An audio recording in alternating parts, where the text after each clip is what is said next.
Ladies and gentlemen, boys and girls, you know what time it is. It is time for the Moderate Texan podcast. You know who I am. I am Jay, aka the Moderate Texan. I have my co-host here, XO. XO, how you doing today, my guy? How y'all doing? How y'all doing? Hope y'all have a wonderful end of the weekend, a week ready for this weekend's game. Hope y'all stay blessed. I have a great mental. Can't wait to talk about some football. Oh, yes. Oh, yes, indeed. It's going to be a good day. What's up, Matt? What's up, everybody that's already here? You guys know how it goes. As I said, we're the Moderate Texan podcast. I'm Jay. That is EXO there. Uh, Bit information. All of our information is down below in the description. So if you want to hit us up on Twitter, DM us there. If you want to hit us up on and via email, you can email us at the Moderate Texan at gmail.com. If you want to get on Discord, we're on the Texans 22 Discord. We're on various other Discords. I'm on the Jordan Poons. If you know anything about him, he is Texans Thoughts. I'm on his Discord. So if you want to talk with me there, feel free. And you text in space, we're there as well. If you like the content that we're doing, please feel free to like, comment, and subscribe. We want to know what we're doing right. We want to know what you guys want to hear. We want to give you guys the content that you're looking for. We want to cover that film for you. And as you know, in the process of giving you guys that film, it's not just so that you guys can see the film and hear us speak. It's because we're looking through a little bit of darkness. We're looking through that crazy junk that everybody wants to talk and bring you right back to the middle. All right, XO. We've had a lot of craziness be going on for this week, but we are less than 24 hours away from a football game this weekend. Can't fucking wait. My bad for my language. My bad for my French. Can't wait, guys. It's going to be a great game. It's going to be amazing. Now, fuck that. We coming into Baltimore to them BMO dudes, Avenue, Attitude. We here. We here. I can't wait. I can't wait. Can't wait indeed. But here there was a conversation today. What's up, Matthew, and what's up, Texans 22? Glad to see y'all here. There's been a little bit of a situation that's been going down. People seem to forget that we weren't supposed to be here. And I know that's brought up a little too much, but the reason that it's such a big deal is because at the beginning of the season, we heard everybody tell us that it was time to temper our expectations. We were told by everybody that we not only weren't good enough, but we were going to stink. We were going to be smelling like the garbage left out for 2 whole days in humid Houston weather. That's what we were told. We were told that we weren't good enough, that we were far below the poverty line. We were a poverty franchise. People talking about, you could tell the dysfunction through Zoom calls, and they kept layering it and layering it and layering it and layering it and layering it on, and expected us to not be able to swim in the filth that they laid on us. They expected us to not be able to handle it. They expected us to not be good enough or not be strong enough. Well, fam, we're in the divisional round. We're about to play the number 1 seed. We ended as the 4 seed. We got in the playoffs. We punched our ticket. And here they are. Here this team is. We've been waiting. We've been swimming in the muck. We've been swimming in the filth. We've been swimming in the deep waters. Yeah, we're going to them, but they also got to come to us. And my guys, we've already been baptized. They haven't yet. It's about to happen. It's about to go down. So, Houston, we've already stood up to get baptized. Baltimore, love y'all, love your food, hate your roads because I-95 sucks. I'd rather be in Aberdeen. I'd rather be in Churchville. I'd rather be in Havre de Grace. I'd rather be far away from Baltimore. But Baltimore, y'all treated me right at M&T Bank and at Camden Yards. Cool stuff. But I got to tell you, be prepared to stand up and get baptized. That's all I got to say about that. Let's get into the other stuff, though. It's time to talk about film. It's time to talk about what we saw that was good. Unless you got something else for me. I'm gonna wait till after the film. All right. Let me jump in real quick and let's get that information going. Oh, good God. All right. Let me pull that up real quick. While I'm pulling that up, like I said, don't feel free to like, comment, and subscribe. All right. We got a couple of plays here. EXO, I'll let you break this one down first.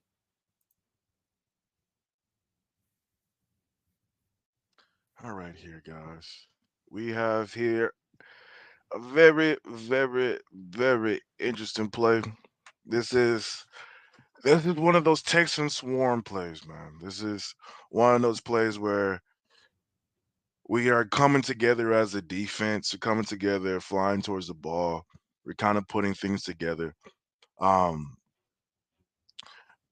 can you give me the tight view real quick? Yes, I sir. gotta give a shout out to the initial rush to cause this I guess miscue, because I'm not gonna lie, on this play, there were open receivers on the field side of the ball, but there's nothing you can do when you have a Will Anderson pushing your tackle in your breadbasket. There's nothing I could do when I try to scan the field. I look to my right, and there's the number 3 overall pick pushing a guy that's there to protect me in my lap, and so I have to get the ball out, and I have to figure out a way to keep the chains moving, keep this play going.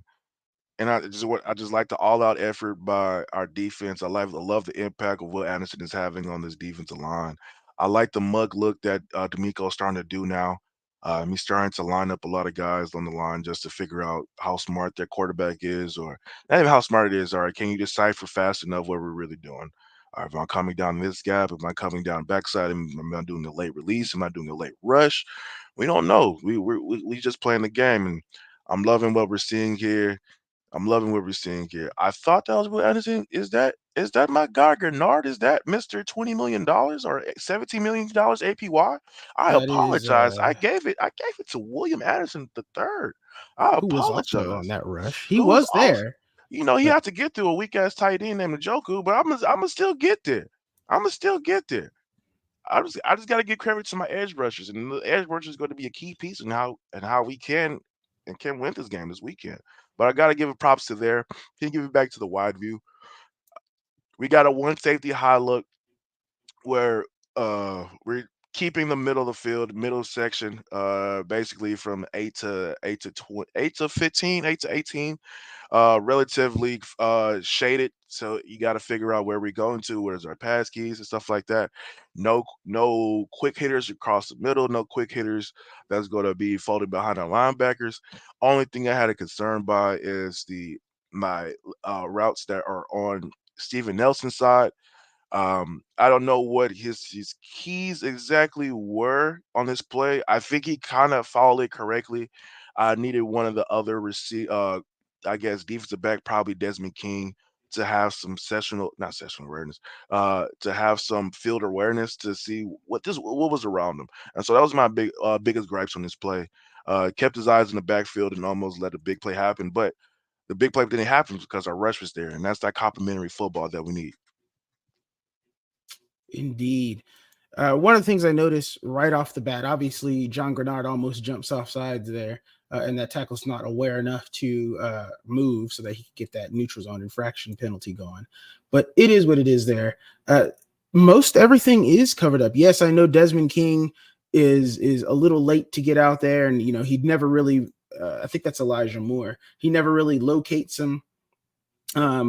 But in reality, everything's kind of locked up. The pass off here is great. If he throws it to any of these people, it's either going to be an incomplete pass, a quick tackle, or a pick. Right. So he can't really throw it anywhere here. He has to take the check down. It's going to take too long to look over here. I think the defense played it well, but I think often in this game, if he had more time, he could have hit bigger things. The problem is he didn't have more time. So I absolutely agree with you if he did have that time. But also, you got to give a little bit of a shout out to the interior pass rush, right? Mm. I don't think we give them enough credit here, because the reason is not just the edges. The edges Ooh, do beat everybody. But enlighten Malik me. Collins, it puts the spin cycle on 75, and he Oh, starts to get there. So you have 3 of your 4 rushers getting there. They are Getting the making Joe pressure. Flacco have to step. Look at this. They're there. You have 3 guys in his lap. And the fourth one, I think that is Khalil Davis. Khalil Davis doesn't lose any ground, but he occupies 2 offensive linemen. And there's really not a spot for Joe Flacco to jump and rush up into, because Grenard's got one lane. And I'll kind of play through this again so you can see. Grenard's got this lane over here. Will Anderson has this lane, and Collins is right in front of him. He can't step up. He would only have to go backwards, and if he does that, he's sacked. So this is a really, really, really good job by the line, and it's complemented well by the secondary, taking away his immediate options. Yeah. All right. Let's get to the next play. I'll start this off here. This play, I'm going to talk about this because I was a bit upset about this. Okay. This play this pass should never have been thrown. Like, if you're going to throw this ball away, throw it away somewhere else, but not there. Please, God, never do this again, CJ. Because if I'm being honest, this would have been a pass I would have risked more than this one. Yeah, he started to kind of come open in the end, but there's a safety over the top there. You got to see that. In reality here, he probably should have gone to Dalton Schultz, as he is more open than Noah Brown is. And this is kind of where I begin to have not qualms, but issues. God dang it, yo. Sorry, I'm getting hit up on Discord and it keeps going off on me. I'm having qualms with CJ wanting to push the ball down. Golly, y'all, leave me alone for a second. All right. CJ likes to push the ball down the field, and that sometimes can be at a detriment. And this is where you'll begin to see it here, right? So again, he has time. He's not under any immediate pressure here. Mm-hmm. He actually has the time to choose a better target, right? Better target. And it's one of those moments where those rookie lapses, those rookie moments where like, all right, let me try to get the big shot. Let me try to push the ball down the field. I'm feeling it. I got the high hand. I'm gonna try to make something that in hindsight I don't need to make. Exactly. But the reason why, I mean, he's been doing this all year, so I can't say this is new stuff. He has been doing this all year, and he has trusted players like Noah Brown on passes like that all year. And he does win, but again, CJ has to recognize there's safety help up there, and we've seen him recognize that stuff in other games. But you can't do this. You can't do this at all, really. This is probably his worst play of the game.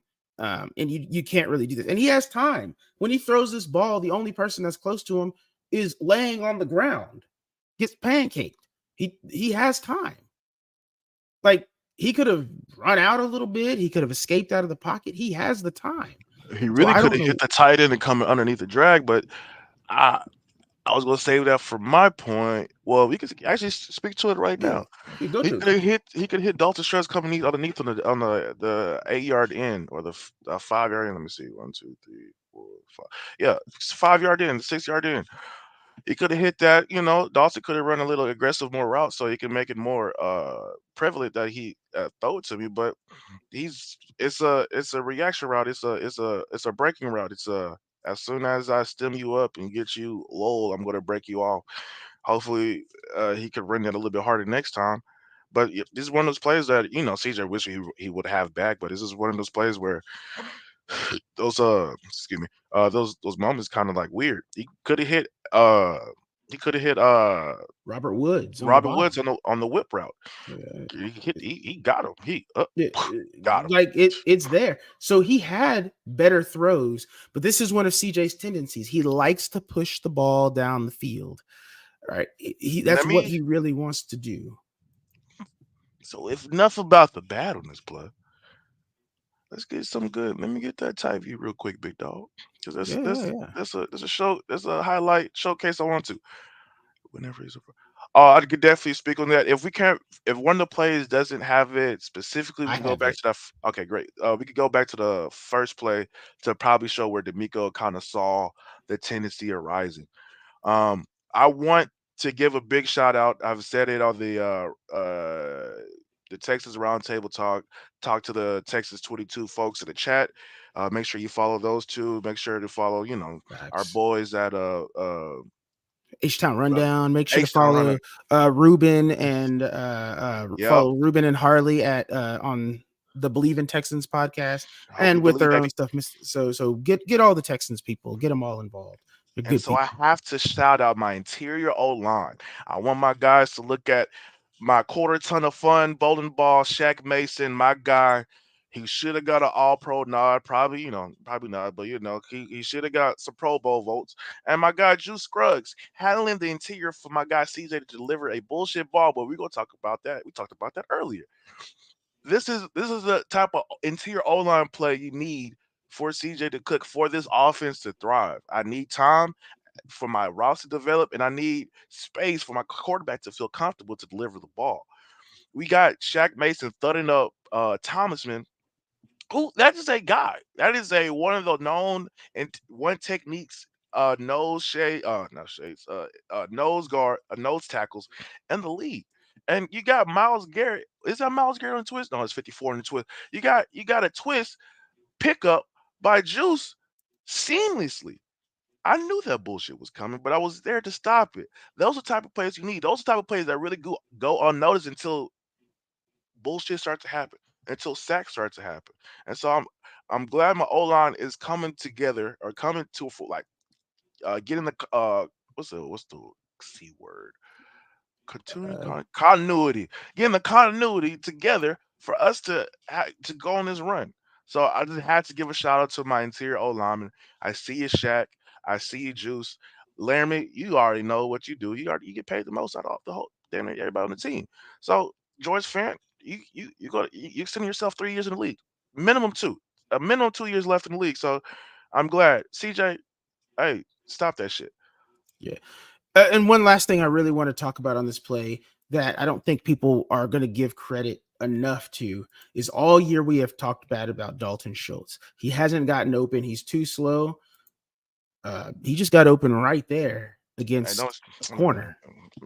I man, don't man. like Dalton. He's not our. He's not. I don't think should come back. I think we could get better. But look, he wins here. Man, I don't want Robert to. Woods wins here. Right? We Hey, have Darian Gubwale with all of this. I great. mean, he's not been that great, but he is a dump off option, and all of this space is there. There are options. All I want to say here is Let's go, that Dalton. Tight end two. Tight end two. Let's go, baby. uh, all I want to say here is Dalton Schultz uh, or CJ Stroud. You got to back away from that tendency of wanting to throw the ball down the field. Teams are picking up on that. As we get into this divisional round, you're going to have players and teams like the Ravens who are coming up that are going to make you pay for that. So you gotta be a little bit better there. Um, and make sure that you are protecting the football more, because throwing that into double coverage like this and throwing a hospital pass at that, because that knocks Noah Brown out of the game, can't do that. And the season. Yeah, and the season. You can't do that. Can't do that. Yeah. All right, next play. Ooh, Oh, I know this play. yep. Oh, Mm. oh, he's there. He's him. He's one of those guys. Guys, I need y'all to understand how how great this play is. I don't like. Yeah, shout out to Nico. Shout out to CJ. This is a team play. This is a team play. I'm gonna start from the trenches up because, as my name states, as my on my account, it starts up front. It's in the trenches. The trenches where it all starts. I'm looking at my O line handle a double twist, almost a triple twist, because he had a late rush on the end, if I'm correct. Let me look at JOK, who wasn't supposed to be rushing on this play because he willed out. Instead of taking a running back, he said, "Fuck it, I'm gonna rush." Went in there late. You looking at your O line, handled 2 double pickups. Shout out to Shaq Mason and Juice Scruggs again. Shout out to Dieter again. Shout out to Laramie and George Fant doing their fucking job, giving our quarterback enough time to throw the ball. So let's go back to the wide view. Let's go see what greatness looks like. Let's see how CJ is able to decipher and analyze the entire defense. Understand they rolled into a one safety high look, which is CJ's bread and butter. I'm gonna get my one-on-ones on the outside. CJ knows I got a deep route with Nico on the outside, and I feel like he can beat this motherfucking route. And CJ understands I need him to break on the route. As soon as he break, I'm letting this ball go. So shout out to everybody on this because this is fucking great ball. This is great team ball, and this shit is amazing. What makes it even better, outside of the fact that Nico disrespects the corner by putting his hand up as soon as he crossed his face. Disrespectful. Is the fact that everybody else literally takes everybody else out of this. They make this a one-on-one. If you guys think the Browns didn't know about Nico Collins at the start of the game, I don't know what to tell you. You've been living under a rock. They knew about him. But other dudes have won, right? Other dudes have beaten other guys because CJ spreads the ball out. And if he doesn't get hit while he's throwing, this is probably a touchdown. But the beauty of this play, the thing that I love the most, is cleared. He has to come down. He's here. The safety follows the guy who's the deepest man at the moment. And that leaves this entire side of the field open for Nico Collins. And Nico Collins has proven he can burn anybody in this league. Beautiful play from the line. I gotta give a shout out. I've been a huge fan of Juice Scruggs all year. Like, this dude he's the truth to me. He's had his moments, his rookie moments, but good God Almighty, has he been good. Got to give a shout out to Shaq Mason, who has not gotten enough love on this team. He should have got Pro Bowl nods. He should have got All Pro nods. He didn't. Shout out to George Fant, who is the backup right tackle, who started all year. Shout out to Laramie Tunsil, who again continues to dominate. First off, let's make it a point here that Myles Garrett went up against both George Fant and against Laramie Tunsil and got nothing. Nothing happened. We're getting to watch a line that is finally, as you wanted to say, cohesive and playing complementary to each other. Continuity, baby. That beautiful continuity. They got that the confluence, the continuity, all the C words. They got it. CJ it's really on. CJ really stood in there to deliver that ball. I love it, man. And that's what you want to see out of a quarterback. This is not what we saw in week 1, and we'll get to that later. We'll get to that later when we talk about the Ravens, but let's move on to the next play. So while we're doing that, how you doing, BJ? I don't want to make you think I'm leaving you be. I don't know if Leo's watching or if it's I don't know if it's Leo that's watching on the Texas 22 account or if it's VT. But I got a problem here. I know Leo said he's been Steven Nelson's hater since the beginning of the year, but I have had qualms with him for a while. Now, I will say Leo and Tony Snow, biggest Nelson haters I've seen all year. Yeah. I will say that I've been critical because I feel like some plays he's taken off, but in this game, he didn't really take any plays off. But you can tell he's hurt. You could tell he's not 100%. I will say this of this play before I let you cook him. Mm-hmm. It should have been a push off on Njoku at the break of the route, but you're still a corner. You're still a corner, and I expect my corner to cover a tight end and cover 3. I agree. Now, here's my bigger. This is where I know you're going to say cook him. Here's my problem. I know it's a push off, but here's the problem that I have. I'm going to pause it at the exact moment. Why is Steven Nelson? Why is he not getting depth? Why is he 5 yards behind Stingley?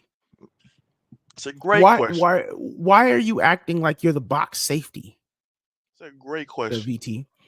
What's up, VT? Why What's up, is VT? it? Shout out to VT. If you guys aren't following him on Twitter, go ahead and give him a follow. And again, follow Texans 22. They put out great content. Why are you not getting deep? Why is it that the younger corner, the one that everybody's been calling a bust, which they were all wrong and eat that crow? Why is it that he's playing this defense better than you? It seems that you don't know. It seems in this play that you forgot or you got jammed or something. You did not respect David Njoku. You didn't respect it. And because of that, and because of what we know to be your injury, you got made to look like a fool on national television. Again. And this isn't the first time. Steven Nelson, if you're watching this, I ain't apologizing, but I will say I get you're hurt, man. I get that you're giving all you got. But my guy, you have to play. This? You have to do your job. You have the C on your chest. Do your job. Don't be the weak link. That's all I got to say about that, man. It angers me because this play has happened too many times. There's nothing more to be said on that one. Shout out to my D-line for trying to get the pressure, hoping that the coverage is going to be there so they can get home. I know you tried. I see. God damn, Hinish, hold on, go back. I forgot about that one. Real quick, Hinish has been legit. He's trying to get his spot back. He's trying to take it away. Good grief, Hinish. I'm trying to tell you, boy. I forgot about that on this play. You got DT5 and DT6 going off. Mind you, let me say it again, DT5 and 6. Could Lil Davis was picked up week 2, week 3? Yep. Hinish was a layover, undrafted free agent from last year that beat out what's his name? Roy Lopez. Roy Lopez, who's on the Cardinals now. These are guys that are not even supposed to be on the field. These are depth piece when an interior D lineman get hurt because Hassan Ridgeway was supposed to be out there. Tierra Tyler was supposed to be out there. He wasn't on the team. I forgot what's the other DT that got hurt too. So these guys, we got guys, interior guys, are not even supposed to be here. Not supposed to be on the field right now, playing a damn good game. Fucking love it. Shout out to Kurt Hinish. I don't know if you're listening. I don't know if anybody can show you. It's a hell of a fucking play, baby. It's a hell of a fucking play. If they didn't tell you in the film room on that that defensive line meeting, man, you've been balling. You've been balling out. You've been balling out. And I don't know if you make the Texans next year, but this play right here tells me you should. Yeah, like good grief, man. And this is their interior. These are their starters who came back. These aren't backups. Come on now. Yeah, man. Outside of that, the defensive line, they played as good as they could. Will Anderson gets pressure off the side there. We get Derek Barnett starting to get close. Hinish is getting there. The ball's just out, and David Njoku wins. It is what it is. But this kind of play here, we can't allow that junk to happen against the Ravens. You can't allow Isaiah Likely to do this, right? You can't allow Zay Flowers to do this. Can't allow that to happen. Yep. All right. Next play. Oh, the same play. Oh, did it not go to the next play? Yeah. No, let's go to the next play then. Here we go. This is 5. This is 5th play. Here we go.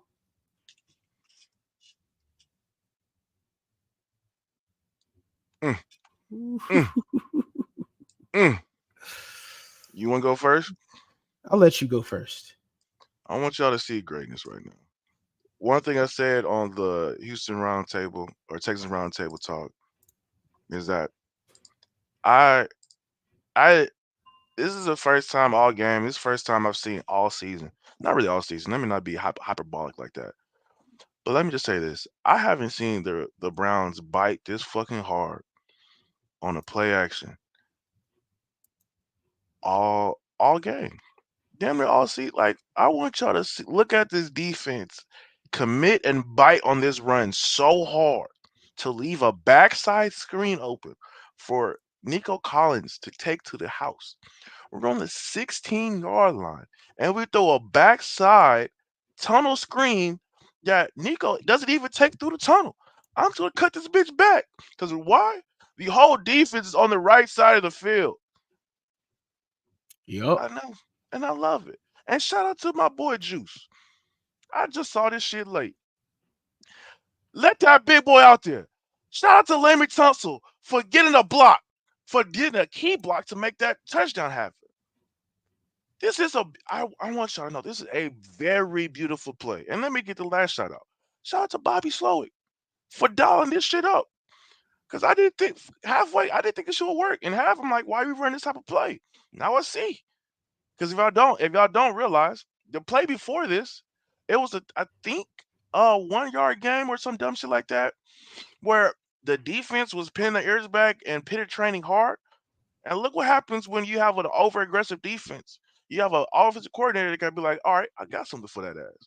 I got a backside screen off of a play action. And let me make sure if I've seen this right.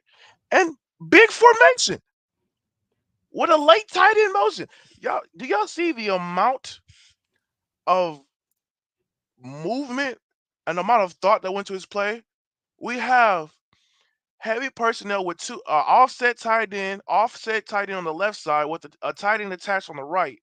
Sent that motherfucker in motion and hiked the ball with a play action and threw a backside. Do you know how complicated and complex this play is? Do you know how many times they probably had to run this shit to get this right? And do you know how many times they probably try to run this in the regular game and it fuck up and we all look at Bobby Slowick and the rest of the offense like, what the fuck are they doing? Preach. We watch greatness this weekend, guys. I want y'all to know it, and I hope we have greatness this weekend again. Because Go ahead, cook, boy. Go ahead, cook.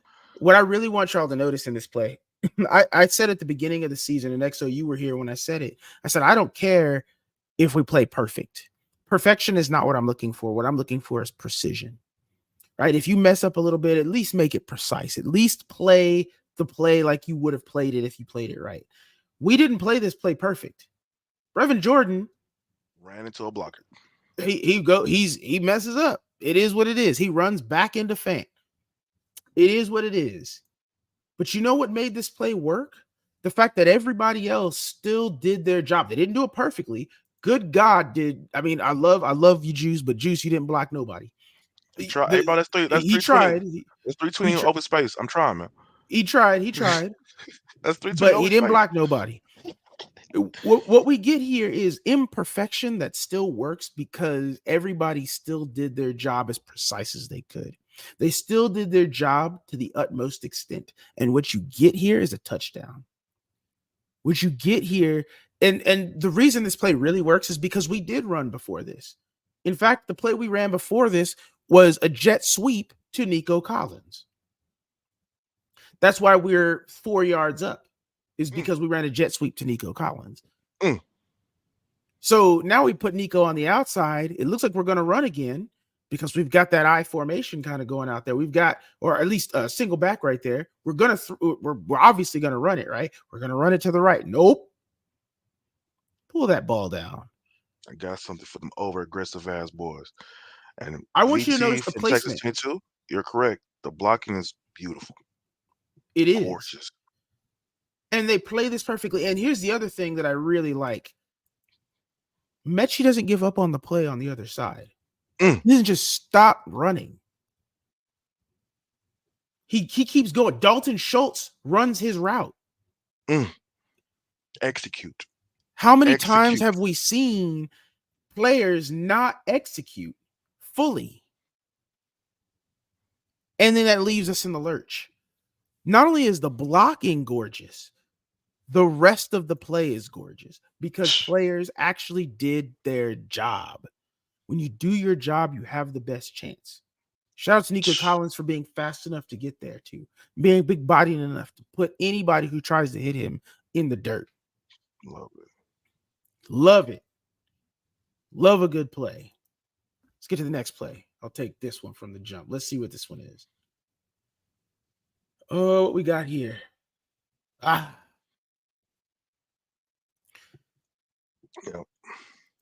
This one is what it is. This one's a beater. This one, I think we're a little over aggressive. Yep. And I'll kind of point out the point in which we are over aggressive. I think we put Perryman in a bad spot with our over aggression here. Christian Harris and who is this right here? Petrie. Christian Harris and Petrie both converge here. And is this who is this? Is this that's I think that's Nelson there. With Nelson playing as high off and as far back as he is, he has no chance on this play. So with our best coverage corner out there, or coverage linebacker inside, we're making Perryman have to choose and have to get over here quick. And my biggest gripe with Perryman on this play too is to the point you spoke about being a bit over aggressive. If you go to the tight view, you can look at his eyes and see how he was deciphering this play in real time. You could see that he realizes late, oh, it's pass. I gotta get to my pass landmark. And then once he realizes, all right, let me get to my pass landmark. Oh, I have a guy in my landmark. And so he notices late and is not able to capitalize on the ball. If he notices, like, all right, immediately pass, let me get to my landmark, he can be able to make an actual play on this ball. But since he was playing the run and playing the line to see what the fuck they was about to do if they go do any tricky shit, and I respect it. They was doing tricky shit all game, so I understand. But he just a little too aggressive, a little too aggressive in keeping the eyes on the line and keeping the eyes inside the tackle box and not getting to his landmark, causing that the ability for that tight end to get over the linebacker but underneath the safety.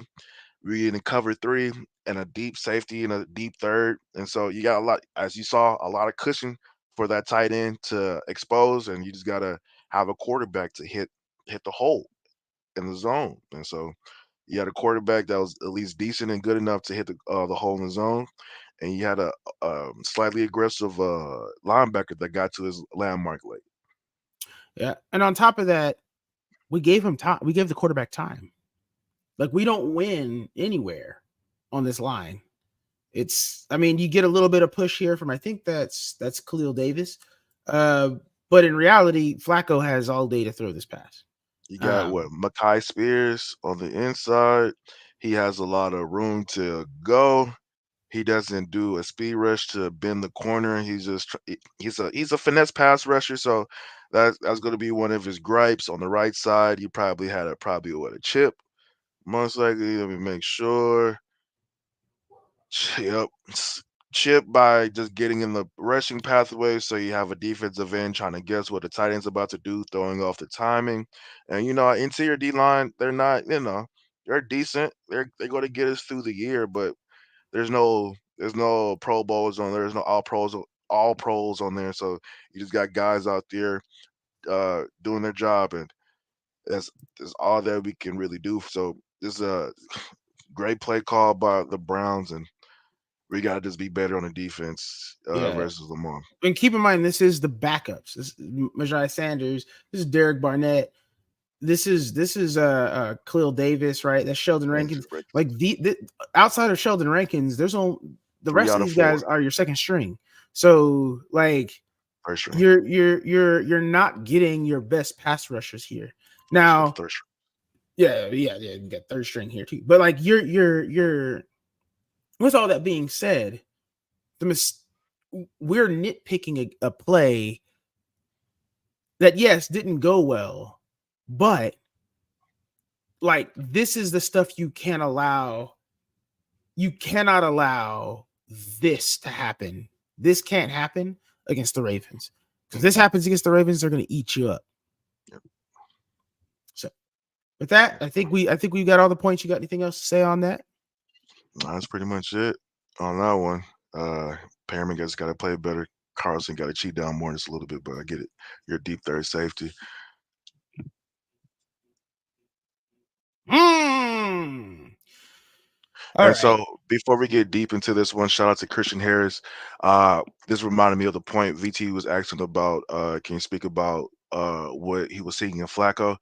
Flacco, I was saying in the Texas 22 chat, I was saying at the bar I was at screaming in a drunken fashion that I might be there this Saturday again doing the same thing in the Ravens game is that Flacco can't move. He's not going to move around the pocket like that. Whatever his design is probably like a play action or something like that where he got a bigger drop.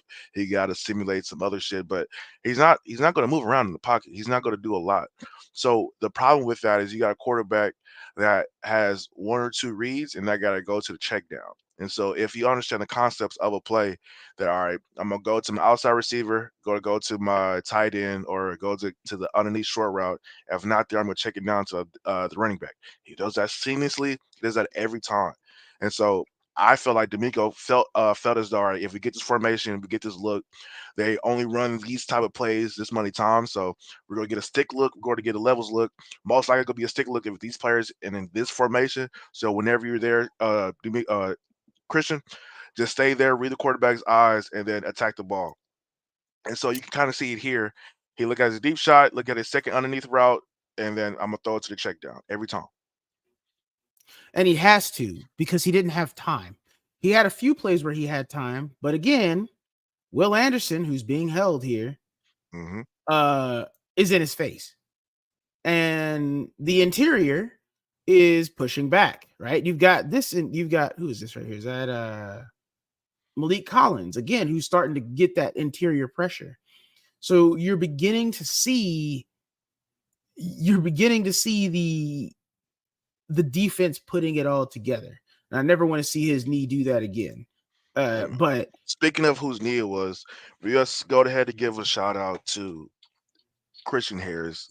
We have to speak on this man's progress since the beginning of the season, which has been absolutely amazing. I I we all had doubts at a point in time, like, all right, what this player is going to be. Can he be an inside the box safety? Can he play the run? Can he really play the coverage game? And we're seeing over the year him taking those steps as becoming one of the centerpieces in that linebacker room, one of the guys to lead this defense for years to come. If you go to the tight view, you can see him really analyze his play, moving the defense over, making sure he has eyes on the running back, and then flying to the ball. Like that we may see and look at it like, oh, that's just some regular shit to do. But being a player, being a coach, like that's not the easiest shit to tell a player to do. That's not the easiest shit to as a player to do. Like if y'all a linebacker right now, you got your head swinging around, you trying to figure things out. You might play the angle wrong. We're seeing this guy really decipher things and fire off and be intentional with his movements, intentional with what he does, and be decisive with what he does. And so I like the decisiveness and the intuition in this play. Like, all right, let me play the run. The run's not there. Let me go back to my pass coverage keys. I got the flats of running backs coming out the field. I see the flat of running back. If he gets a ball, I'm about to wreck shop. And so you see a guy really taking those steps week by week, and I fucking love it. If he turns out to be a guy in a position that we don't have to worry about in the next coming drafts and free agency, we can move that priority down in the list of like, all right, I know we need a linebacker, but how soon and how aggressive do we need a linebacker? With plays like this, yes, we can get a linebacker, but the priority kind of goes down, and that goes into the mindset of the things of like what a GM has to kind of factor in. All right, I picked this player, I acquiesced this player, all those players turning into something. It's the football staff developing this player to be a player. If not, I gotta get another player in here. And so we're seeing a player taking those steps, taking that tutelage from D'Amico, understanding the game. It's beautiful. It's beautiful to see. indeed, I think the thing that I like the most, yeah, I don't know if he's going to be a perennial All Pro, but yes, he has been really, really good. I want to get to this question real quick by Alpha. Shout out to Alpha, who's in the Texans Thoughts Discord. Good buddy of mine. Go subscribe to his channel if you like Call of Duty content. He puts out a lot. Really good at the game. He asks, was that Nico bomb that was not completed, was it the same play from before when it was caught for a TD? And I'm assuming you're talking about in the Colts game. Pretty much, it wasn't cover 3, but he pretty much ran a go route. He ran straight down the field. He literally just ran straight down the numbers, and that was it. That was all he did. So yeah, just a slight difference. And that play that was shown earlier on the seam, he turned he basically like a slant and go. Slanted, got the DB to commit. Then as soon as he committed on the slant, I turned upfield. On the CJ slight overthrow or the Nico miscue, Nico really just he started in the phase of call it phase 1 or phase 2 in running a deep route or running a seam route or a deep route, fade route, streak route. He started to trot and realized, hey, as soon as I pass this linebacker or the safety that walked down, I forgot there's nobody over top of me. And so as soon as he realized that, he just kept running. He didn't adjust his route. He just ran a fucking straight line. So that was crazy to see. Yeah, it was indeed. But this was, I mean, it was very similar, but yes, it was pretty much the same route. The difference was, I think he thought the ball was going to go somewhere else before he. Yeah, I think he just misjudged. Like, all right, did CJ throw this bitch to the end zone and realize, oh, he really did put this bitch on the 5. Yeah. Shout out. How you doing, Eden? Also in What's the up, Eden? Texans, What's up, Eden? The Texans Thoughts Discord with me there. All right, let's take a look at this next play. I'll let you take over here, XO. What you seeing? Let me see. Oh, we know this play.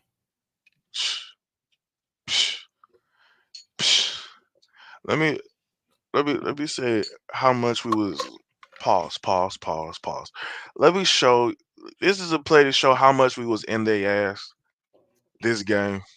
Cause bro, if you like, bro, look like, bro, I had Michi on the underneath route just to like, oh, little pitch and catch. I know it's like 2nd and 20, 2nd and 15. Don't give a fuck. I got Dalton Schultz hit a man with a double move. Like Bobby had to feel so confident in Dalton Schultz to put this man on a double move. Because everybody watch Dalton Schultz right now. I'm gonna stem you out and break your ass as soon as you commit. There's nothing you can do about it. I'll say that again. I'm gonna stem you up, break out. As soon as you open your hips, I'm breaking. Because I got you. I got you. Soft. Gotcha. Say it again, Gotcha. Smarter. Gotcha. Gotcha. Go ahead, get the pylon. Here's the thing that I really love about this play, right? And XO, we talk football a lot, so we know a good amount of things. But the first thing that I want you to realize is that there's a levels concept that's supposed to happen here, right? It's a flooding levels concept. What is supposed to happen and what the Browns are expecting is that Mechie is going to be the underneath level. Nico Collins is going to be the medium level. And they think that Dalton Schultz is going to stem up right around here and be the over the top level, the deep level, which is why you see 33 turn out. He's like, all right, I know this play. I've seen this play 100 times. Yep. You're going to break out 15 to 10, and I might intercept the ball. Nope. Bobby Slowick played that tendency and said, that's not what we're going to do. But here's what makes it even funnier. You see, remember in the Colts game when we talked about what Dalton Schultz did on that first play that we had that we scored? It took one play to score 7. Mm-hmm. And he took 5 people with him or 6 people with him. How many people are around Nico Collins right now? They said, don't let him score again. They said, oh, we respect him. Oh, defensive coordinator on CJ can throw the ball. Nico Collins is a guy. CJ is a first rounder because he has the holes and can throw it anywhere. You got how many people in the fucking Nico Collins that's not gonna lie, was bidding them over the fucking woodshed, bidding them over the barrel this whole game. So I understand. Hey, number 12, he's not gonna beat us anymore. But you know who's about to beat you right now? A white man named number 86, Dalton Schultz. A We guy talked that's bad about him earlier. I'm But gonna this continue play, talking bad about that non-blocking fuck, but that's another conversation for a different day. He did good today. he He did. He did good did. today. Except for that drop. He did You real know, good. Except for that dog, drop. But dog. look at what happens when he has time. Look at what happens when your quarterback has the ability to set his feet and drop it in the bucket at the 1 yard line. Dalton Schultz didn't have to slow down. Oof. And imagine if we did have Tank. One Never of the mind. I won't. things I would say that I'm glad we kind of don't have Tank right now is the progress and the utilization of Xavier Hutchinson and John Michie. Mm-hmm. Due to Noah Brown and Tank being out, Bobby is forced to figure out what the fuck he's about to do with Xavier and Michie. Michie. Yeah. And I'm kind of glad because it kind of forced Michie to get his legs back under him, and we're seeing glimpses of Xavier being a guy. I don't know how great of a guy he's gonna be, but I know he can be like a wide receiver 3 or 4 right now. He for sure can. And you're starting to see that from Mechie as well. You're starting to Mhm. see that in the slot when he's on. He's on.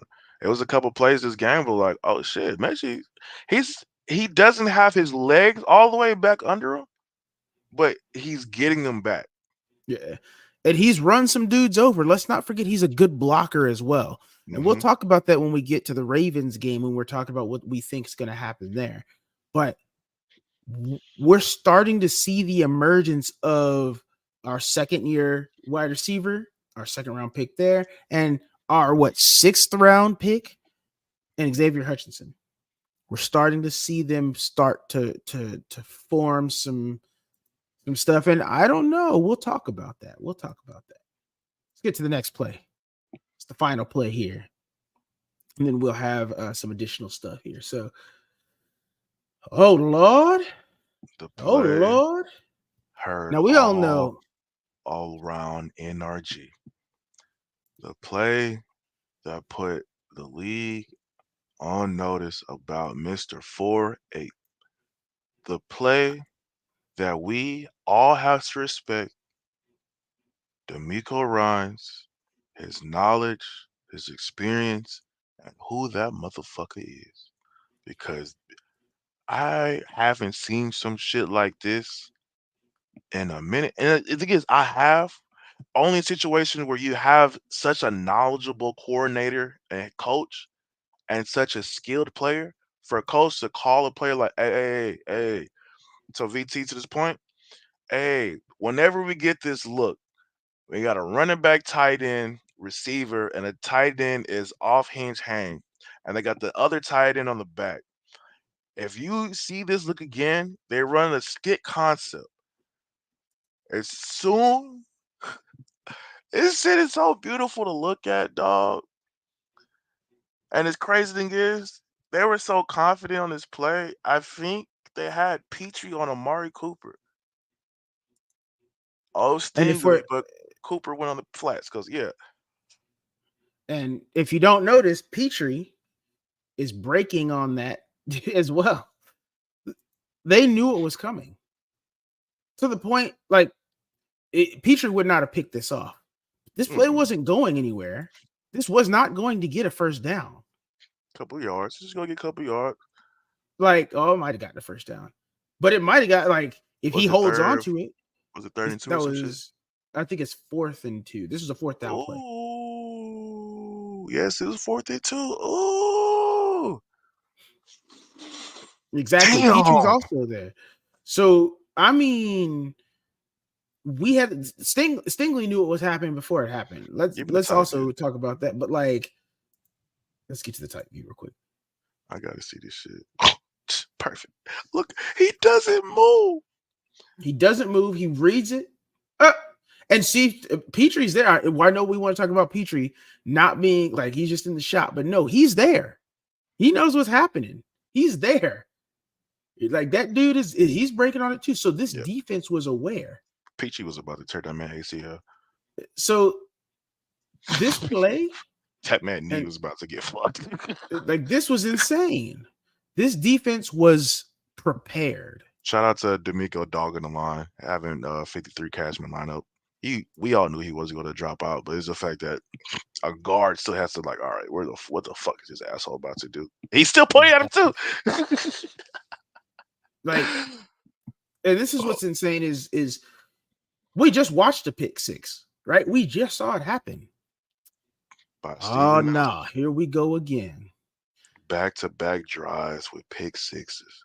And that means the defense had to come right back out there. Let's not forget, y'all. And I think no, we'll talk about this when we get to the next play here. Let me stop sharing. And then we'll do the play crafting real quick. So let me stop this and let's get on to that next play. Let me minimize this and let me go ahead and bring up that play. But one of the things that I really enjoyed about watching this game was the fact that we played our game fully. And we didn't do stupid stuff, right? We didn't make a lot of mental mistakes.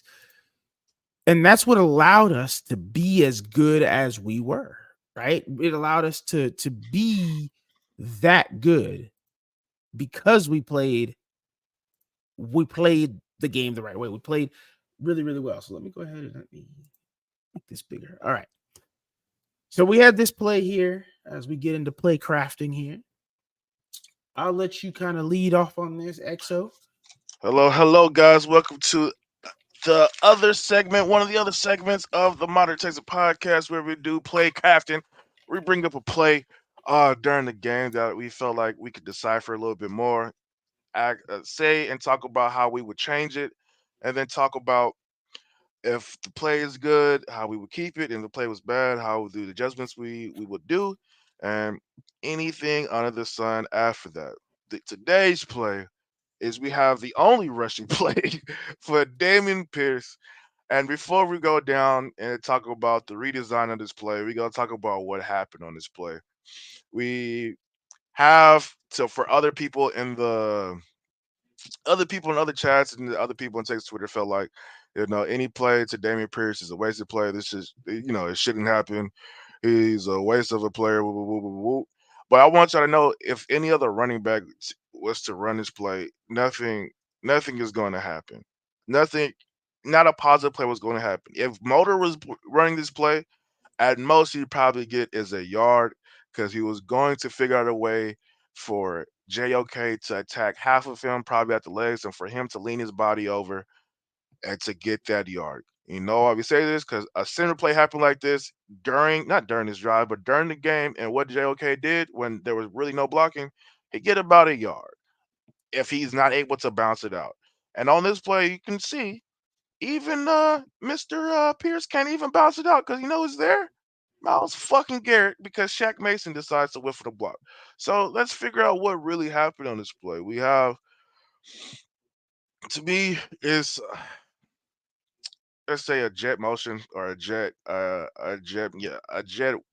ring around, not ring around, a jet in around a play. We're playing on the quickness of his route and the amount of movement happening in the backfield and like the regular line of scrimmage. We're trying to pick on a defensive end or a linebacker, most likely the DN being Miles Garrett. So strike against fucking Bobby for doing this dumbass play right here.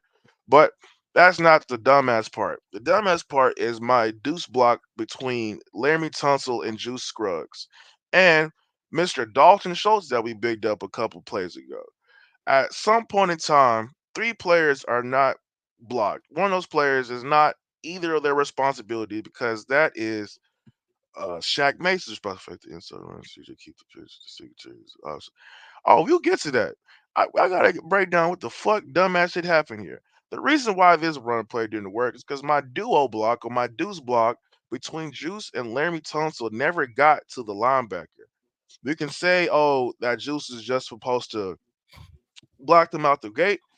I beg to differ. A lot of these blocks are not just deuces. You just don't deuce somebody out the way. I feel as though somebody was supposed to come off that play and pick up JOK, who was having a hell of a game. A hell of a game. Damn near their best defensive player for the whole game. Because now you see, if we whamming or chipping or pulling to wham block 95, whose job is it is to get 6? Let me know. Let me know. And I want y'all to look at this moment. If 78 comes off or 70 comes off to get 6, 86 gets 23, and that safety cornerback rolls over because he's attached to Hutchinson, who's left for Damian Pierce? So these are the moments that are like my microaggressions about the run game, because shit like this happens to Motor. I'm just we're blessed and happy that Motor still got wiggle and vision enough to make something out of nothing. But shit like this, even Motor can't do shit with this. A lot of road running backs can't do shit with this. So what I would change on this play is I would tell them to run the play like it's drawn up, and one of you fat fucks come off to the linebacker so there's open hole, or like my guy, what's his name, Cash Style That's Fool. stuff. Oh, Cash Style Fool, boy, I see you, boy. I see you, boy. But Cash Style Fool says, fake the inside run. This I fake the pitch, fake the inside run. CJ keep and pitch the Singletary an option. I don't think He that's gonna work. That's says, not yeah, gonna work. And the reason this. that's not gonna work, I'm Mhm. gonna go to the wide view to show you why that would work. That would not work. So if we pitch, you've got a player right here. He's there. These guys are specifically watching that, and they're gonna come down and just destroy You Singletary. got 2 players. Yeah, 2 players, and really 3 because 54 is right there as Yo, well. 50. No, the 54 is CJ's guy. I'm talking about there's 2 Yeah, players just going to be on Singletary, that yeah, linebacker and that corner. they're there. So he keep in mind the line of scrimmage is here. That's the They're TFL, baby. going to meet him at the 40. TFL, baby. This was a TFL. And if we go and look, I mean, you'll see what I mean here in a second when it goes and shows you everything. The players at This the was a TFL anyway. I think he lost a 44. yard. Yeah, 44. Yeah, this is a 2-yard loss. So this is if you fake that and keep it with him, keep it there. That no, this ain't gonna work. Honestly, this play works, as you said. If one of these 2 comes off, really, if Scruggs came off because Tunsil is sealing this guy, he's gonna seal him this way. If Scruggs comes off and just literally hits this dude, hits JOK Chip him, just do off to something. the left, Get in his just way. get him off. Even with Myles Garrett there, look at where Damian Pierce is running. Former running back. One of the things you do is run up against the backside. He is as on the backside of Dieter as he can get. His eyes look up and he sees JLK coming downhill on him. There is nothing else he can do here. I've literally paused it here. I'm gonna pause it and look. A second went by, and he's already getting hit. Look at Shaq. Less than a second of time. Disgusting. This disgusts Less than a second. He has less than a second to make a decision and beat these dudes. You have to. This is where I say it's precision over perfection. You need to play you need to make the precise play right. In this case, one of these dudes coming off and hitting JOK is all that's necessary. So I can get 6. Can you give me the wide view? I want to see if there's able to do a pass out of this. Because Xavier comes across. He's not open. His wide receivers, there is nobody downfield. Mm-hmm. So there's not really anything. It's strictly a run play. This strictly is a motioning run play. It's And exotic. this would have worked This would have worked if my double team comes off to a linebacker. if 6 isn't allowed to hit. This would have worked. And I really want to talk about this play a little bit further because it's not just this play where we've seen this. In the Jets game, Dameon Pierce, I think, gets 2 runs. And everybody said that was too many. On the plays, he got the ball. He had 1 rush. No, he had 4 rushes. On one of those rushes, he actually gets yardage. And it's the only play in which Beck is not in. And he doesn't have a fullback. And it's the same looking run that Devin Singletary gets. But every other run, literally one of those runs, he gets the ball. And Quinnen Williams is in his face. Like in his face. He hasn't got the ball yet, and Quinnen Williams is half a yard away from him. That play was insane. This is the kind of plays that we're seeing. And it's not just Pierce. If Motor gets this ball, if Hutchinson Motor had to bounce a play out twice because there was shitty blocking.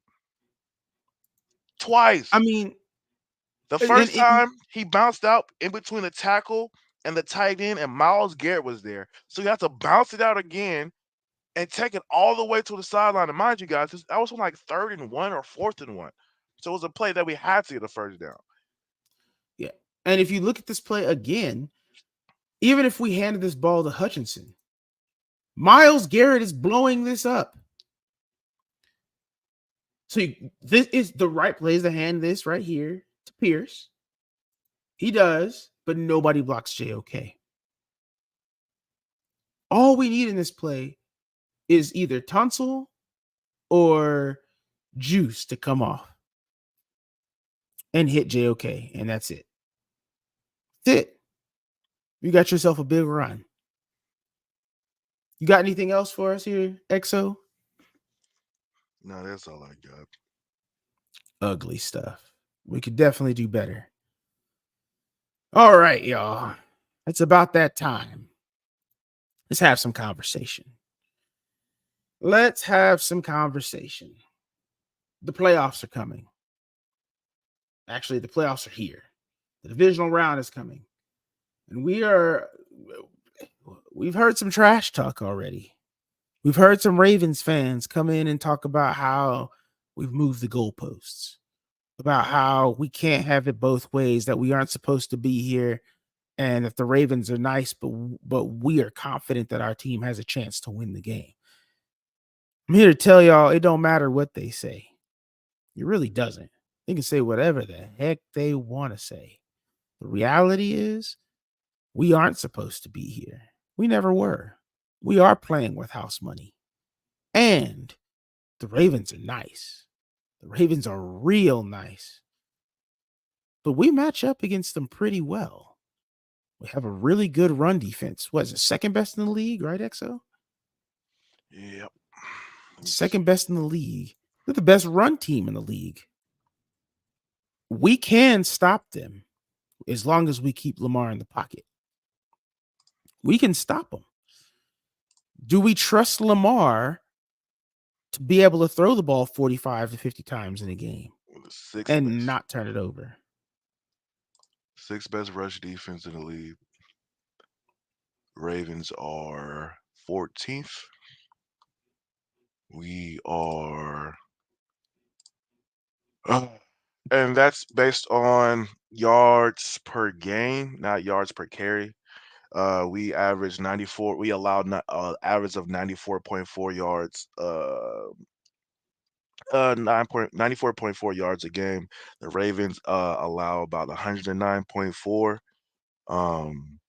Their pass defense, we are about, let's say, like 21st or something like that. 24th, and the Ravens are 5th. So it's going to be an interesting game against these assholes. Like you were mentioning, we're matched up pretty damn well against this team. They have a great rushing offense. Like I think the top rushing offense in the league. We're top 10 rushing defenses in the league. We have a decent pass defense. They they are blessed with having teams to play from behind. If y'all saw one of the tweets out over the course of this whole season, I think they only had what 15 minutes or 20 minutes that they played from behind, and so they always been in a comfortable position of being ahead and slowing the game down, dictating the game, and allowing those rushes to come into fruition. And that's to be where I feel like that comes in. But I'm not going to discredit the team. We're in the playoffs. We're in the division around the playoff. Every team we go to play from here on out, even the first week, is a good team. So we really have to come ready to play. To me, the keys of the game would be Isaiah Likely, um, the three running backs they have, and that's a slug if anybody's able to catch it. And then Zay Flowers, he was one of the more productive ones the first time we played. You watch the games. He's their most productive receiver. He's their chain mover. He's their big chunk play haver. So if you're able to stifle the run, get them down to less than their yearly average or yesterday game average, like we brought up in the space, if they're average 5 yards a game, and we bring them down to 3, we had a good rushing game. So if we able to have a good rushing defense game and then have a better game than we had first game, because as y'all know, the first game we got stops, we were able to contend with Lamar and them. We just wasn't able to capitalize on that. We had stalled out drives, we had um, fumbles, we had a bunch of 3-and-outs that we didn't reward the defense of what they gave us. So if we're able to play literally complimentary fucking football, we have a chance to make history. But I would be remiss if I didn't say, hey guys, we have the ability to lose this game. I'm not saying we're going to lose this game. We have the ability to. So it's going to be an interesting game in less than 24 hours, guys. Agreed. I think the big other thing that we need to talk about with the Ravens is this next subject here that I really like to talk about is team health. This is the second time we're playing the Ravens, right? The first time, I don't believe Marlon Humphrey played the first time. I don't believe Mark Andrews played the first time. It's going to be the same thing. Same situation. The first time, Noah Brown played a whole lot, and Tank Dell really didn't see the field that much. Tank Dell's not going to see the field at all, and Noah Brown isn't there. But you know who is there is John Mechie. Earlier, somebody talked about John Mechie. Is this a John Mechie breakout game? I don't think John Mechie goes off for something crazy. But what I do think about Mechie, who got I think 8 snaps or something like that in the game, is that his blocking is going to be pivotal. We're going to see us be able to run the ball more. Why? We found our identity. We found out who we are and how we want to run the ball and who we can do it with. 2, we found out how to throw the ball and who we should throw it to. And that's also not forgetting that we did throw the ball against them the first game. We threw it for what, 260 yards or something like that. No touchdowns, obviously, but we're a better team now. So we're the Ravens. I do agree with you, Exo. I think we are a better team, but we still have a chance to lose this game. We also have a chance to win this game. If we can come out and stop the run, if we can come out and play the game that we played against the Browns. I know we were talking with Ravens fans earlier. I know that the Ravens have a good defense, but they weren't rated on the same level as that Browns defense. That Browns defense was the best defense in the league, hands down. They had the best. They were best against yards or against run and pass. Actually, we were. Were they the best run defense in the league? I don't think they were. So put that in the chat. Best run defense by yards per carry or just yards allowed? Yards per carry. The Or best both. Give me both. rushing defense, rushing yardage, and then yards per rush attempt. The best team, NFL team opponent yards per rush attempt. We While had he's looking for that. Go ahead. NFL team opponents for yards per rush attempt. Houston had allowed 3.5 versus Baltimore allowing 4.5. And what were the Browns? The Browns were 4.2. So we were one of the better rushing defense teams. Only one team diced us up this year, and keep in mind those numbers are skewed by the fact that Jonathan Taylor put up 180 yards on us. Yeah. Had that not happened, we'd be even lower. Top 5 rush defense. So we have a legitimate rush defense here. We match up well, and we're getting healthy at the right time. We have all our offensive linemen. G. Scruggs is there. Michael Dieter is there. Shaq Mason is there. Larry Tunsil is there. George Fan is there. There are only 3 players on that line that played the first time in that game. And that's Tunsil, Fant, and Mason. They're the only 3 players that played in that first game for the line. Juice didn't play, and neither did Dieter. And both of them have played admirably. Jarrett Patterson started the first game. So we have a chance, a really, really good chance to be able to run the ball with Devin Singletary. We have a chance to let John Mechie start to cook. He's been cooking people.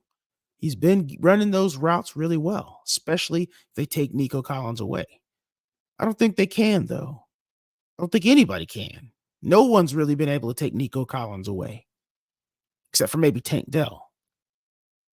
So we have a legitimate chance against this Ravens team that everybody wants to loft, and they rightfully deserve it.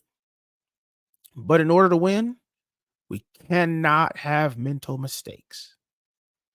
We cannot do stupid, dumb stuff all game. Can't do it. Can't have that. We gotta be better. We gotta be on our P's and Q's all game, but that doesn't mean play perfectly. It just means we gotta be on our P's and Q's all game long. Predictions. What you got for me, XO? What are you thinking in this game? Um, uh, uh, I don't know, man. This is a hard game for me because we just match up really fucking well. Last game, I feel a little bit more confident because I just didn't believe Joe Flacco could continue his run. But if we're able to stop their run, I feel like we have a big chance of winning this game. We really do. If they have to play outside their comfort zone, we can. That's saying a lot because nobody's really has stopped the Ravens rushing offense just yet. But I feel like we have an opportunity to do so. Uh, I feel like we can win if Isaiah Likely doesn't have a great game and one of their running backs doesn't have a great game.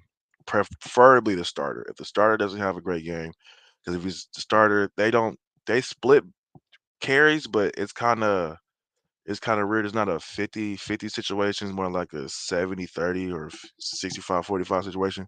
So if their second running back is feeling himself, it's going to be a while till they just start putting him in the game. Um, Lamar, I'm not big on containing him, because he still tries he's trying to prove a point this year to throw the ball. So I'm not big on him.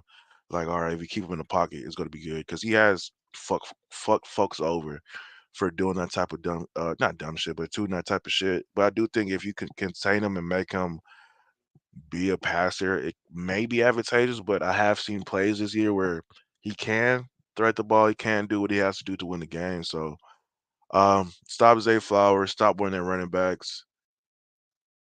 I don't even think it's really about it's containing Lamar past the 50. Once you get past the 50, then you have to really start to contain him. But if you don't, if he's beyond the 50, you can kind of relax a little bit on it. But once he gets that 40, 35 range, you gotta be more spy heavy. Uh Annoyed by Isaiah Likely, annoyed by Isaiah Flowers. Bateman, he scares me, but he doesn't scare me like that. He's like an Alec Pierce to me, but like a little bit, yeah. He's like an Alec Pierce to me. Um, and then Zay Flowers is a better Josh Jones, uh, better Calvin Ridley, better Christian Kirk. I'm just trying to think Has he of been like, a better I don't think he's been better than them this year. Christian Kirk was cooking everybody. Zay Zay Flowers has Flowers. had moments where he's disappeared.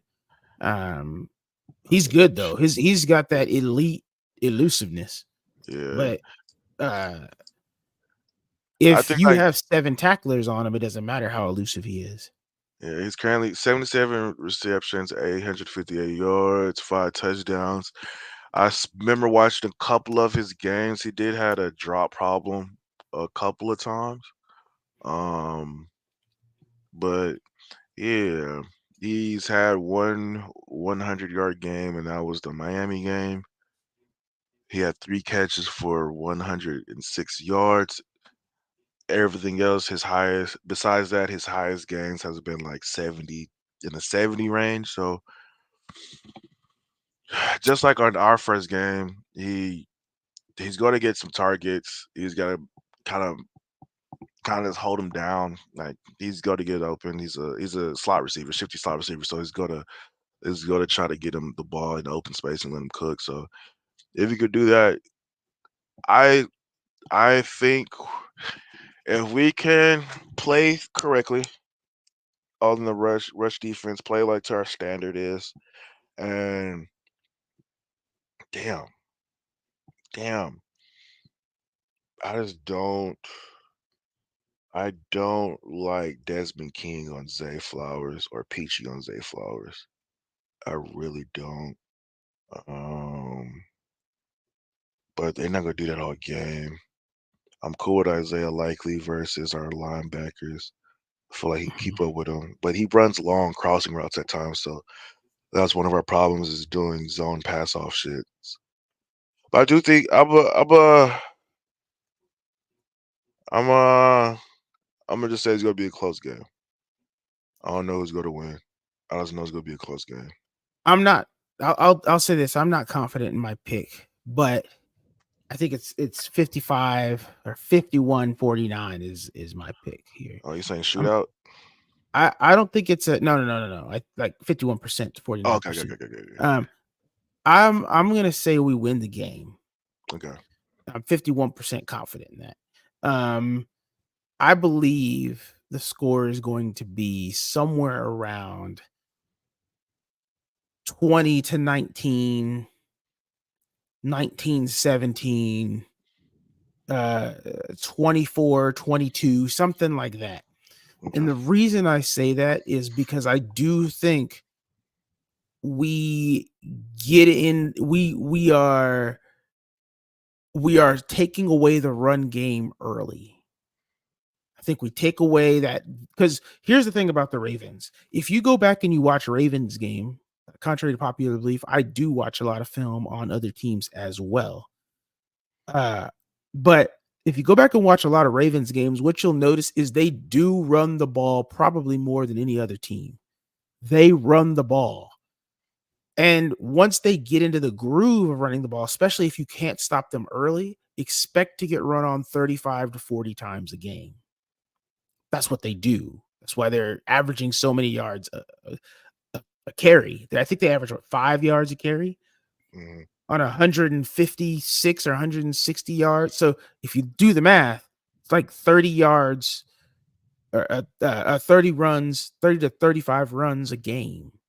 They're going to run it on you 30 times. They run the ball. They go try to run that bitch. They're going to try and run the ball. But if you stop them, if they have 10 yards for 20 or 10 rushes for 20 yards, they're going to start throwing the ball because they can't just get 10 yards, right? Or 20 yards and that be enough. They've probably not scored anything unless they've gotten a pick, right? Or a pick six or something. So they are going to have to start airing it out. And if that is starting to happen, right? If they're having to abandon the run because the game is starting to get out of hand for them, where let's say the Texans go up 10-0 and it's going into the third quarter, they can't just start running the ball, especially if it's been stingy all day. They're going to have to start passing. And this is where my question is, if you ask Lamar to throw 45 times and you're not, we know your run game's not working. You're going to try and run it, but if it's not working, will Lamar still be able to dice you up 45 to 50 times on passing plays? I don't know. I know he's been able to do it 25 times, right? 30 times, right?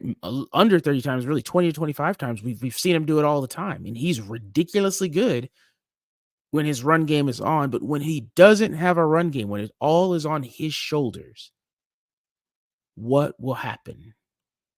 I think that's the way we win the game. Not because I'm saying Lamar. I want it to be known, Ravens fans, I'm not saying Lamar Jackson is terrible. I'm not saying he's even bad. I'm telling you he's really, really, really, really, really good. But if you have to put the game all on his shoulders, will he win it for you with the weapons he has? I'm not sure he can. Not with the weapons he has. If he had Tyreek Hill, if you have Prime Odell, Mark Andrews, and this young Zay Flowers, he's got you. There ain't nothing. But he doesn't. He's got Lamar, Isaiah Likely, and Isaiah Likely. That's all he has. That's it. That's his it. Offensive threats. So, and that's why they have to give the ball 35 times a game to the running backs. So if he can't do it, do you think the Ravens win? And my thought on that is no. But the big if is if we stop the run game. If we stop the run game. And then the bigger question is, what does that even look like? Exactly. What does that mean? Does that mean we only allow them to rush for 100 yards? Does that mean we allow them to rush for 105 yards? Because remember, they rushed for 160. Yes. So what does that mean? If we hold them to 100 yards, does that mean on 30 rushes, that's 3.3 yards a carry? That's really, really, really good. I'll take that all day. But is that what we're looking for? I don't know. I don't want them to rush for 100 yards. I would like us to hold them under, but I don't think that's realistic. I think 100 yards is a good target. But if we can do that, if you can hold them to 100 yards, remember the first game we held them to 110. If you can hold them to 100 yards, what happens? If your offense can move the ball on them, and our offense can, what happens? So that's kind of my thought. My prediction is that we go out there. I'm going to say the score is going to be 21-19 Houston. If we stop the run. If we don't, I think it'll be 35-24 Ravens. That is my prediction. And that is where we come down to questions. Ladies and gentlemen, if anybody has any questions, feel free to put them in the chat. If you don't have any questions, or if you just want us to pray for you, if you want anything else, feel free to hit us up in the comments. Feel free to hit us up in the chat. Feel free to hit us up on Twitter, DM us. If you want to, jump in one of those texting spaces, talk to us there, email us, let us know. But until we get some questions, Exo, tell the people how they can find you. Hey guys, you can find me at XO_intro on Twitter. Talk about football a lot. I talk about the trenches, that being the O line and D line, because that's what win and loses the games. And so, if you like football content, if you like lineman content, you can catch me there. I'll happily take DMs, happily take questions. I'm not a bad man to talk to, and I just love talking ball. Same, and you can find me as it says below. You can find me at Moderate Texan. I'm always available there. You can always hit me up on the weekdays. However, I might not respond as fast because I'm not allowed to have my phone on me. So you might not see me respond immediately, but I will get back to you as soon as possible. You always can hit us up on the Moderate Texan email that you see down below. We'll get back with you as soon as possible, especially if there's stuff specifically you guys want to see. Also, this is a podcast for real. It's not just a YouTube stream. We also have this on Spotify, Apple Podcasts, Google Podcasts, which is not YouTube Music, and anywhere else you want to get your podcast because it has an RSS feed. Feel free to watch it there. You can only watch it here, like watch the film stuff here and on Spotify if you guys would like. And yes, you can see it's XO intro _ at Moderate Texan. You guys can see that there. If you guys don't have any questions, XO, you got anything else for us? Just wanted y'all to stay blessed. Hopefully y'all had a good week. If y'all didn't, hopefully the next week will be better. And if y'all did, hopefully that carries over to the next week. I want y'all to stay blessed, stay happy. And if you have any problems with anything, you have any qualms with anything, please reach out to people. We all love you. We all love life. This life is a wonderful thing to live and a wonderful thing to experience. And I want everybody to experience it, man. Indeed. I can't say that any better. Do not hesitate to reach out to us. If you feel like there's anything crazy and you feel like we're gonna rag you, I might rag you, but I'm gonna keep you up. Exactly. We're gonna make sure you get through whatever you're going through together. So do not What makes hesitate to get in do not. contact with us. Do We're not. here for I love y'all boys. I love y'all girls, boys, he, she's, theys, it's, or whatever you like to call yourself. I love you. You're a wonderful life, and I want you to keep it. in It's fact, been a great show, indeed. Moderate. Been a It great has show. been. It has been indeed. It's been a fantastic show. You guys know what we got to do today. So we got to look through the darkness. We found a little bit. Actually, we found a lot of light. I think we brought them right back to the middle. Ladies and gentlemen, I am Jay, aka the Moderate Texan. That is the XO intro. This is the Moderate Texan podcast. H-Town, we love you. We're going to catch you soon.